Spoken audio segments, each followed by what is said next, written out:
বাবা আসো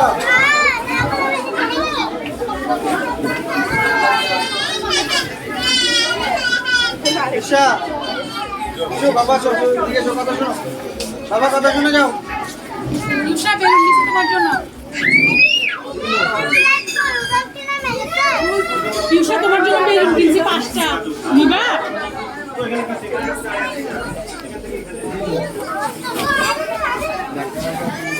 বেলুন নিছি 5টা দিবা আমি বেলুন নিবা তুমি